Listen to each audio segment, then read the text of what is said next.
electromagnetic radiation of wavelength, when electromagnetic radiation of wavelength 300 nanometers, तो you are given with lambda that is 300 nanometers, ठीक, falls on the surface of sodium, ये sodium metals है, इसके surface पे wavelength आप गिरा रहे हो 300 नैनोमीटर की। Electrons are emitted with the kinetic energy, electrons बाहर आ रहे हैं, इलेक्ट्रॉन्स बाहर आ रहे हैं विद द काइनेटिक एनर्जी,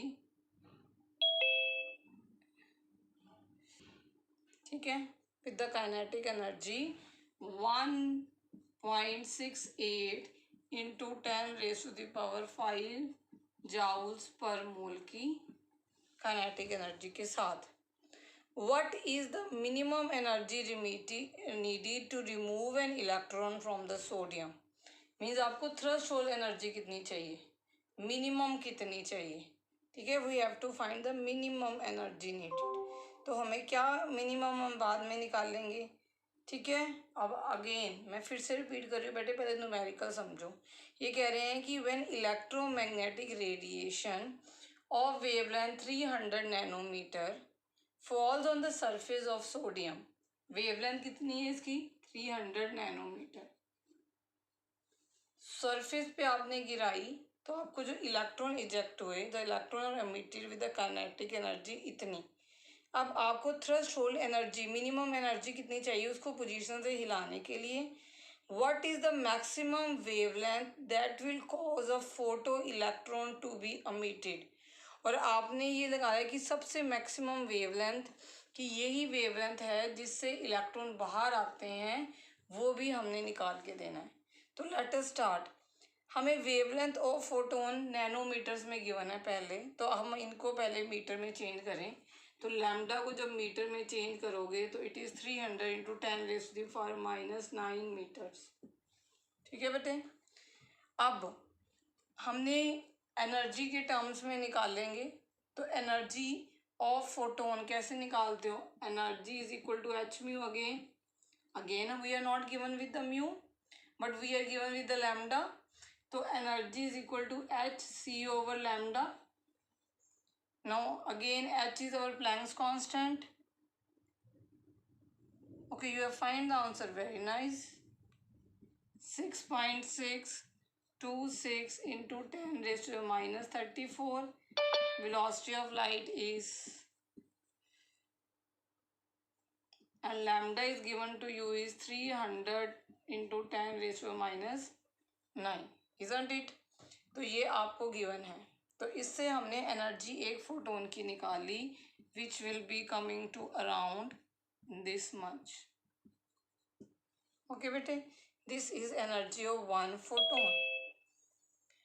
अब एक फोटोन तो हमने डालते नहीं, हम एक मोल कम से कम डालेंगे, क्योंकि जो काइनेटिक एनर्जी है हमने एक मोल क्यों निकाल रहे हैं बेटे, काइनेटिक एनर्जी को देखो किसमें गिवन है, मोल में, कि इतने मोल्स, मतलब मोल्स में है इलेक्ट्रॉन इस टाइम, ठीक है। If they are writing here kinetic energy of 1.68 into 10⁵ joule per mole, मतलब आपकी जो इलेक्ट्रॉन है मोल्स में निकल रहे हैं, एक इलेक्ट्रॉन नहीं निकला, आपको एक इलेक्ट्रॉन नहीं निकल रहा, आपके मोल्स में इलेक्ट्रॉन निकल रहे हैं, मगर ये तो एनर्जी आपने एक मोल की निकाली है बेटे जी, है ना, मगर आपको काइनेटिक एनर्जी किस में गिवन है, मोल में गिवन है। तो अगर एनर्जी ऑफ 1 मोल निकालोगे तो क्या करोगे, again we will multiply by N, we will multiply by N बेटे जी, तो you will be getting the answer, energy एक मोल की, एक मोल में कितने हो गए,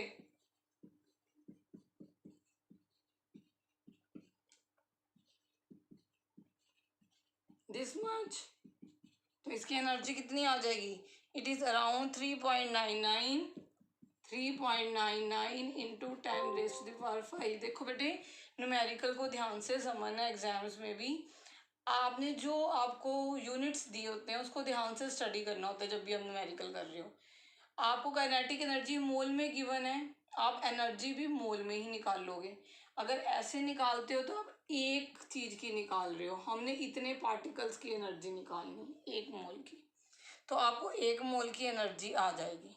ठीक है बेटे, 1 मोल की एनर्जी आ जाएगी जो आपने लगाई है, क्योंकि हमने 300 नैनोमीटर की वेवलेंथ दी है ना बेटे, तो हमने इतनी एनर्जी लगाई है, we have given this much energy. Getting my point? अगर हमने इतनी एनर्जी लगाई है बेटे, और काइनेटिक एनर्जी हमारी इतनी है, कितनी है, न्यूमेरिकल में हमें बताया गया था वो इतने मोल्स हैं, देखो ध्यान से, इतने जाउल पर मोल्स हैं। अब फोटो इलेक्ट्रिक इफेक्ट में हमने किया था कि जो आप एनर्जी लगाते हो वो किस में चेंज हो जाती है, threshold frequency plus kinetic energy. हमने यही किया था कि जो हम एनर्जी लगाते हैं वो थ्रेशोल्ड और काइनेटिक एनर्जी की इक्वल होती है। तो हमने क्या निकालनी है, मिनिमम एनर्जी। क्वेश्चन देखो ध्यान से, what is the minimum energy needed to remove an electron. हमने ये एनर्जी निकालनी है बेटे जी, मिनिमम थ्रेशोल्ड। तो इसको इस तरफ ले जाएंगे तो हमारी क्या हो जाएगी, एच म्यू नॉट जो हमने निकालनी है वो क्या हो जाएगी, H mu minus kinetic energy. अब एच म्यू क्या है, यही तो हमने निकाली है, ये एनर्जी किसकी इक्वल थी, energy is equal to N H mu, यही तो वैल्यू हमने ये निकाली है, यही हमने ये वैल्यू निकाली है बेटे। तो एनर्जी क्या है, एन एच म्यू ही तो है, एन इंटीजर की वैल्यू पुट कर दी हमने 1 मोल की, तो हमें मतलब ये हमने निकाल ली एच म्यू, ये हमें गिवन है, और इसे थ्रेशोल्ड निकाल लेंगे बेटे हम। तो हम 3.99 into 10⁻⁻5, 1.68 into 10⁻5, you will be getting 2.33 into 10⁻5। Okay, तो हमें ये क्या आ गई, minimum energy needed to remove 1 mole of electron, क्योंकि हमें काइनेटिक एनर्जी किस में गिवन थी, 1 मोल में। मगर हमें क्या चाहिए, क्वेश्चन ध्यान से पढ़ो, what is minimum energy needed to remove an electron. हमने निकालनी है एक इलेक्ट्रॉन को रिमूव करने के लिए कितनी चाहिए, हमारे पास जो आंसर आया है वो इतने इलेक्ट्रॉन को रिमूव करने के लिए कितनी एनर्जी चाहिए, हमारे पास इतनी इलेक्ट्रॉन, 1 मोल ऑफ इलेक्ट्रॉन को रिमूव करने के लिए इतनी चाहिए। मगर हमें ये फाइंड आउट करना है कि एक इलेक्ट्रॉन को रिमूव करने के लिए कितनी एनर्जी चाहिए। ठीक है बेटे, तो 1 मोल को कितनी चाहिए, 1 मोल को इतनी चाहिए, टोटल इतने हैं, तो एक इलेक्ट्रॉन को कितनी एनर्जी चाहिए। अब मैं अगर इसको ऐसे करूं कि 6.022 इंटू 10⁻23 को एनर्जी कितनी चाहिए, अभी हमने कितनी निकाली है, 3, सॉरी हाँ, तो हमने निकाली है 2.33 इंटू 10⁻5, हमने इतनी निकाल ली है। तो ये 1 मोल के लिए, तो एक इलेक्ट्रॉन के लिए कितनी हो जाएगी, 2.33 into 10⁻5 upon 6.022 into 10⁻23। Getting my point? अगर 1 मोल के लिए बेटे इतनी एनर्जी है तो 1 इलेक्ट्रॉन के लिए कितनी चाहिए, इतनी चाहिए होगी आपको। ओके, तो एनर्जी आपको लगभग इतनी चाहिए होगी। ठीक है बेटे, एनर्जी आपको लगभग इतनी चाहिए होगी। अगर हमें इतनी एनर्जी चाहिए होगी तो हमारा सेकेंड पार्ट ऑफ क्वेश्चन कह रहा है what is the maximum wavelength that will cause photo electron to be emitted. तो हमें एनर्जी का पता चल गया, हमें एनर्जी इतनी चाहिए। एनर्जी और वेवलेंथ में क्या रिलेशनशिप है, energy is equal to H mu, means energy is equal to H C over lambda. हमें निकालना है बेटे lambda, lambda will be is equal to H C over E. आपने ई निकाल लिया, आपको सी पता है, आपको प्लैंक्स कांस्टेंट भी पता है। Planck constant 6.626 into 10⁻⁻34। You know velocity of light, it is this much. You have find the energy, that is this much. Can't you find lambda now? Can obviously find the lambda. बेटे सी, अगर आपका answer appropriate नहीं आता तो values आप feed करके आओगे। Value feed करने के आपका सिर्फ हाफ मार्क्स डिडक्ट होता है। Don't leave the numerical. और लगभग अगर जिसने आंसर निकाला हो ही और she will also get the marks. तो बिल्कुल ड्रॉप नहीं करके आना होता। ध्यान से न्यूमेरिकल को पढ़ना है, क्या पूछा क्या है, क्या निकालना है। It is the difficult part for you, but gradually जैसे जैसे आप करते जाओगे आपको ईजी होता जाएगा। तो इसमें हमें 1 मोल की काइनेटिक एनर्जी गिवन थी, हमने 1 मोल की एनर्जी निकाल ली। अब हमें 1 इलेक्ट्रॉन रिमूव करने के लिए निकालनी थी, तो हमने ऐसे 1 इलेक्ट्रॉन रिमूव करने के लिए निकाल ली। अब इतनी एनर्जी चाहिए तो उसका वेवलेंथ कितनी है वो भी हमने निकाली। Got the point? Any doubt to anyone? Any doubt बेटे? नो। सो अब हम न्यूमेरिकल देखते हैं थोड़े से बोहर के ऊपर। Bohr hydrogen spectra. Okay, so first in hydrogen atom write down an electron jump from third orbit to the first orbit. Again I'm repeating and you will write down बेटे। इन hydrogen atom electron कहाँ से jump कर रहा है? Third orbit से first orbit की तरफ। Then तो N1 की वैल्यू क्या है? पहले मैं वैल्यू लिखना शुरू करूँ। N1 की क्या है? 1। ओके, थर्ड ऑर्बिट मतलब N2 की वैल्यू क्या है? 3। ठीक है बेटे। Now find out the frequency of the spectral line. हमने क्या निकालना है? Frequency mu of the spectral line. पहले जब भी क्वेश्चन आए first understand the numerical and जो आपको समझ आता है उसको लिख लो। In hydrogen spectra electron jump from third orbit to the first. तो फर्स्ट पे आया N1 1 हो गई, N2 3 हो गई। अब हमें पता है कि 1 by lambda that is wave number is equal to R 1/N1 square minus 1/N2 का square. This we have done already. ठीक, अब R is a constant, that bar constant, the value of this constant is 109678 और N1 की value क्या है बेटे? What is the value of N1? 1 square. What is the value of N2? 3 square. Okay, तो 109678 3 square मतलब 9। 9 minus 1 means 8। तो अगर हमने लैम्डा निकालना हो, ये 1/लैम्डा है, हमें वेवलेंथ निकालनी है तो हम सारा इन्वर्स कर देंगे। तो लैम्डा क्या हो जाएगा अगर इसको इन्वर्स करोगे? ये ऊपर चला जाएगा मतलब 9 यहाँ पे आ जाएगा, 8 नीचे आ जाएगा और ये भी नीचे आ जाएगा 109678। तो you will be getting the value. ये जो चीज़ निकाली हमने सेंटीमीटर्स में निकाली। ये जो वैल्यू निकालेंगे हम सेंटीमीटर में निकालेंगे। और अगर आप इसको मीटर में कन्वर्ट करना चाहते हो तो आप किस में मल्टीप्लाई करोगे? 10⁻⁻² और your answer will be this much.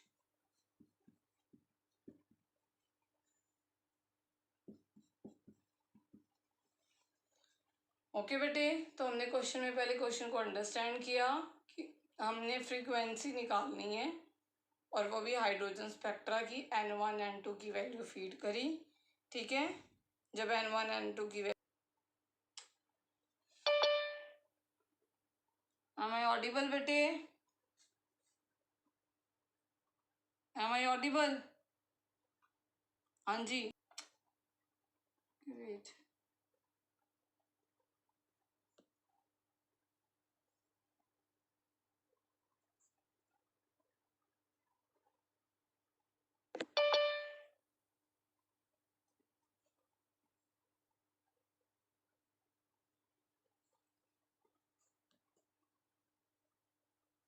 Okay, तो by finding out the lambda, अब सेकंड पार्ट हमारा न्यूमेरिकल का क्या कह रहा है, second part it is saying to find out the frequency. तो हमें पता है वेवलेंथ और फ्रीक्वेंसी में क्या रिलेशनशिप है बेटे जी, तो let us write the relationship between wavelength and frequency. तो c is equal to mu into lambda, ठीक है, c is equal to mu over lambda, so mu will be is equal to, you have to find mu c over lambda. What is c? C is the velocity of light, that is 3 into 10 raised to the power 8. What is lambda? Lambda is this much, you have already found it, that is 1.0257 into 10 raised to the power minus 7. When you will solve it, you will get the frequency this much. So got the point?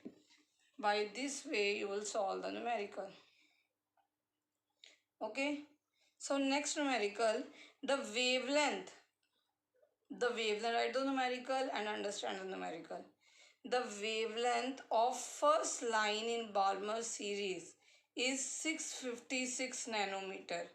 First line क्या है बेटे, देखो Balmer series है, ये हमने किया पहले, आप याद करो। तो लाइमन में आके N1 में गिरा, बाल्मर में N2 में गिरा, है ना। तो फर्स्ट लाइन कब आएगी, जब N3 से N2 में गिरेगा, जब ये N3 से N2 में गिरेगा। अगर ये N4 से गिरता, N5 से गिरता, N6, N7, तो हमें और लाइंस आती। इन्होंने कहा कि फर्स्ट लाइन, ध्यान से न्यूमेरिकल को फिर से I am speaking, listen to me carefully, ठीक है। So they are saying that the wavelength of first line in the Balmer series, तो बाल्मर सीरीज आती कहाँ है हमें, N2 में, तो N1 की वैल्यू, इसके लिए N1 की वैल्यू क्या हो जाएगी 2, N1 की वैल्यू क्या हो जाएगी 2, और फर्स्ट लाइन है बेटे, फर्स्ट लाइन कहाँ से शुरू हुई है, N3 से, तभी तो फर्स्ट लाइन आई है। तो N2 की वैल्यू इसके लिए क्या हो जाएगी बेटे 3, N2 की वैल्यू क्या हो जाएगी बेटे 3, कितनी है इसकी वेवलेंथ कितनी है, जब ये N3 से N2 पे गिरी तो the wavelength is 656 nanometre, the wavelength is 656 nanometre, ठीक। अब they are saying calculate the wavelength of second line and limiting line. Second line क्या है, who will tell me the second line. Second line देखो 3 से start हुई तो first line है, अब अगर 4th से गिरी है नीचे तो ये सेकेंड लाइन है, तो अब N2 इज इक्वल टू 4 हो जाएगा, N2 इज इक्वल टू 4 हो जाएगा, तब आपकी सेकेंड लाइन की आएगी, ठीक है बेटे। और लिमिटिंग लाइन क्या होती है, जो इन्फिनिटी होती है, पता नहीं कहाँ से गिरी है, तो अब N2 की वैल्यू जो होगी इन्फिनिटी हो जाएगी, ठीक। अब आपने जो वेवलेंथ निकालनी है, जब सेकेंड लाइन की निकाली है और इन्फिनिटी की निकालनी है। सेकेंड लाइन कहाँ से शुरू होगी, जहाँ से फर्स्ट लाइन कहाँ से शुरू होती है, N3 से N2 पे गिरती है, सेकेंड लाइन बेटे N4 से N2 पे गिरेगी, ठीक है बेटे। सो लेट अस सी, हम क्या करेंगे, हम रेडबर्ग फॉर्मूला सबसे पहले पुट करेंगे। क्या होता है Rydberg formula, again 1 over lambda, that is wave number, wave number is equal to 1 upon lambda is equal to R 1 upon N1 का स्क्वायर माइनस N2 का स्क्वायर, ठीक है बेटे। अब इसके लिए हमें ये लैम्डा गिवन है, इसके लिए हमें ये लैम्डा गिवन है, तो 1 upon 656 R1 N1 क्या है बेटे 2, मीन्स 2 का स्क्वायर माइनस N2 क्या है 3, मतलब 3 का स्क्वायर, ओके इजंट इट। अब 2 का स्क्वायर इज 4, 3 का स्क्वायर इज 9, तो you will gate 1 upon 656 is equal to R, that is 1 upon 4 minus 1 upon 9. Okay, taking the LCM, you will get 36. तो बेटे 1 upon 656 R, तो you will get 5 upon 36 here. I am doing directly. तो you will get, what you will get? You will get this value, that is 1/656 is equal to 5r/36। ये आपको आ गई। अब चले हम सेकेंड लाइन की तरफ। सेकेंड लाइन हमें कहाँ से मिलेगी? सेकेंड लाइन हमें मिलेगी जब n2 की वैल्यू क्या हो जाएगी बेटे? 4, और 4 वाला किस में आके गिरेगा? n1 की वैल्यू क्या है बार्मर सीरीज के लिए? 2, लाइमन के लिए 1, ठीक है, बार्मर के लिए 2। तो अगर इसमें आके गिर गई, कहाँ से गिरी? 4 से। तो हमें पता है 1/λ is equal to r 1/n1 का स्क्वायर माइनस 1/n2 का स्क्वायर, ठीक। 1/λ r, n1 की वैल्यू क्या है? n1 की तो 2 ही रहेगी क्योंकि बार्मर सीरीज कर रहे हो। इसकी क्या हो जाएगी? 4। तो अगर इसका एलसीएम लेके आओगे 2 2 ज़ार 4, 4 4 ज़ार 16, तो you will get LCM 16 only. और इधर 1/λ की वैल्यू हो जाएगी RH/16। तो this is the value of 1/λ। अगर यहाँ पे 1/λ इसके इक्वल है, दिस इज सेकेंड इक्वेशन। ये 1/λ इसकी इक्वेशन है, ये this is first equation. And if you divide first by second, तो ये RS से RS कैंसिल हो जाएगा और यहाँ पे हमारे पास लैम्डा नहीं आ जाएगी। तो ये आप इक्वेशन लिखी हुई है आपने। तो आई एम डिवाइडिंग दिस, तो I will get λ/656 is equal to 5/36। 5/36 जो हमने वैल्यू पहले निकाल ली है, डिवाइडेड बाय 16 डिवाइडेड बाय 3/16, यही करोगे तो 16 ऊपर चला जाएगा, तो it will be 16 into 3। Okay, 16 into 3। और अगर लैम्डा निकालनी हो तो 5/36 इंटू 16/3 इंटू 656, तो you will be getting the value 485.9 nanometre. अब आ जाओ लिमिटिंग लाइन। लिमिटिंग का मतलब क्या है बेटे? इन्फिनिटी से आ रहा है तो n1 तो बार्मर के लिए हमेशा 2 ही रहेगी। n2 अब क्या हो जाएगी? इन्फिनिटी। अगेन वेवलेंथ कैसे निकालते हो? 1/λ is equal to RH1n1 square minus n2 square. तो RH(n1) is always 2 for it, यहाँ पे हमने इन्फिनिटी ले लिया। ओके, तो इन्फिनिटी का क्या करें? कुछ ना करें, तो हमारे पास क्या आ जाएगा? 1/4 RH इज इक्वल टू, तो वहाँ RH/ हम 4 लिख सकते हैं। तो ये क्या आ गया? 1/λ। आगे जैसे हमने पहले किया डिवाइड, अब ये इक्वेशन क्या आ गई? थर्ड आ गई। तो फर्स्ट आपने इक्वेशन ऑलरेडी लिखी हुई है बेटे, फर्स्ट। अब अगेन फर्स्ट को थर्ड से डिवाइड करो, जैसे ये किया था। तो यहाँ पे हमारी λ/656 आई थी, यहाँ पे भी यही आएगी, ये तो सेम ही आएगी। और यहाँ पे क्या आएगा?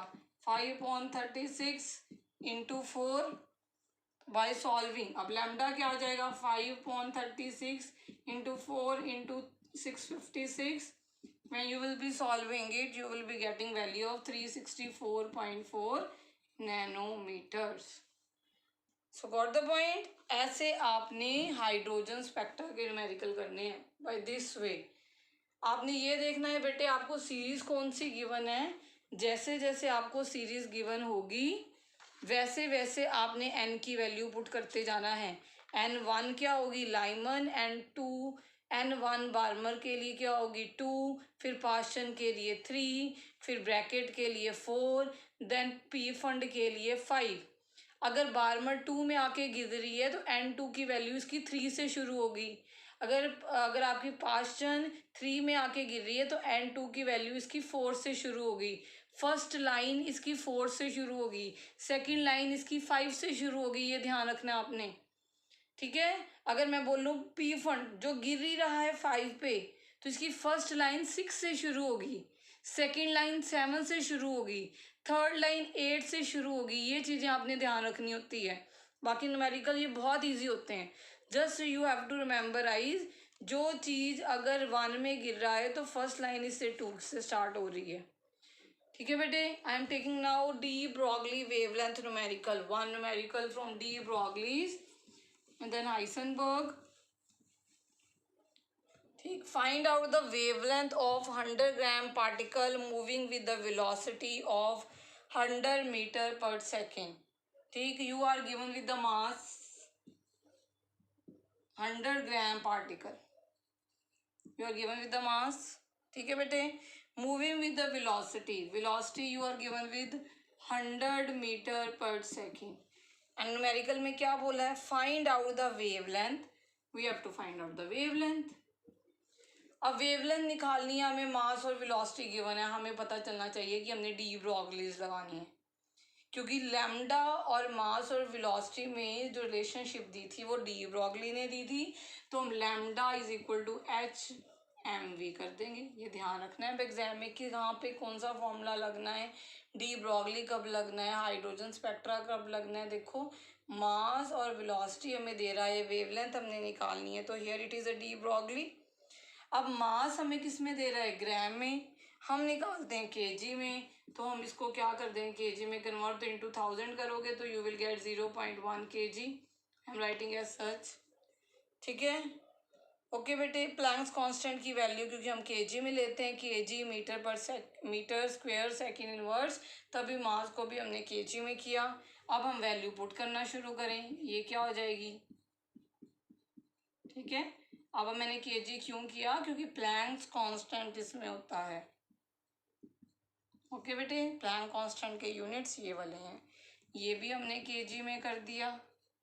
अरे